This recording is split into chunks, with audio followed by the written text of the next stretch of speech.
The dark web is often shrouded in mystery and controversy. But what is it really?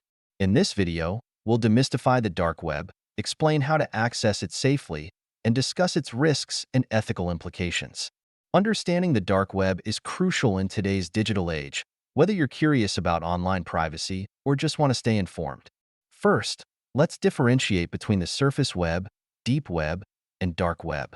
The surface web is what we use every day, websites accessible via search engines like Google. The deep web includes anything not indexed by search engines, such as private databases or intranet systems. The dark web, however, is a small portion of the deep web intentionally hidden and inaccessible through standard browsers.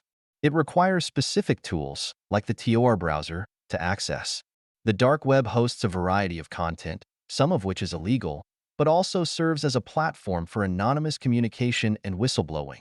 To access the dark web safely, anonymity is key. Start by downloading the Tor browser from the official website. Once installed, Tor encrypts your internet traffic and routes it through multiple servers, ensuring your anonymity. Next, consider using a VPN to add an extra layer of security and privacy.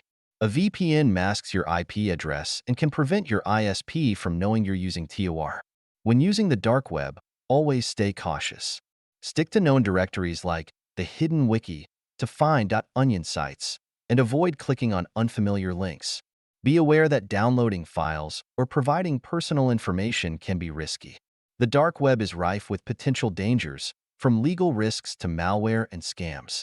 It's essential to stay vigilant and follow best practices to protect yourself. Use strong, unique passwords, keep your software updated, and avoid interacting with illegal content. Never share personal information or conduct transactions with unverified sources. The anonymity of the dark web can make it a breeding ground for scams and fraud. Accessing the dark web is not illegal in itself, but engaging in illegal activities is. Always abide by your country's laws and understand that law enforcement monitors the dark web. Ethical considerations are equally important. Use the dark web responsibly and respect the privacy and safety of others. To wrap up, the dark web is a complex and often misunderstood part of the internet. By understanding what it is and how to access it safely, you can navigate it responsibly. Remember, stay informed, stay safe, and always consider the legal and ethical implications of your actions.